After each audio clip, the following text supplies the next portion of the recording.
कोई भी परिस्थिति आए भरोसा रहे। और भगवान दुख भी उसे ही देते हैं जिसे वो अपना समझते हैं। कैसे?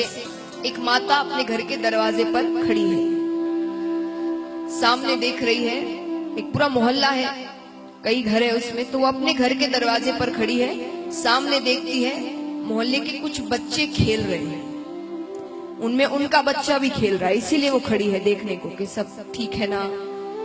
उन्हें बहुत प्रेम आ रहा है उन पर। माता की इच्छा हुई मैं सभी बच्चों को चॉकलेट दूं। थोड़ी देर बाद वो देखती है वही बच्चे शैतानी कर रहे हैं, बहुत बदमाशी कर रहे हैं। माता को क्रोध आ गया। माता को मन किया इतनी बदमाशी करे बच्चे, सबको खींच कर एक थप्पड़ मारूं। मार सकती है? किसको मार सकती है? तो मतलब क्या हुआ?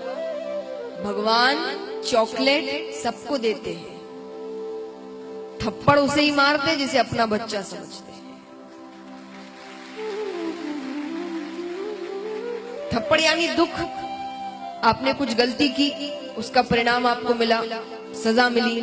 सजा मिलती है, दुख आते हैं, हम रोते हैं, प्रायश्चित करते हैं, या अपने पाप याद करते हैं कि भाई जरूर ऐसा ऐसा उस समय किया था, इसीलिए ये दिन देखने पड़ रहे हैं मुझे।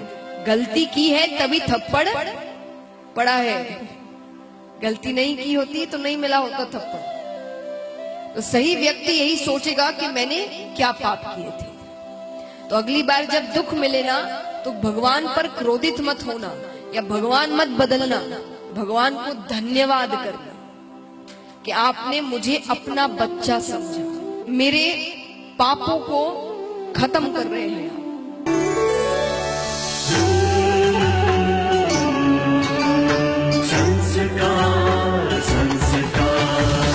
संस्कार, द चैनल ऑफ इंडिया।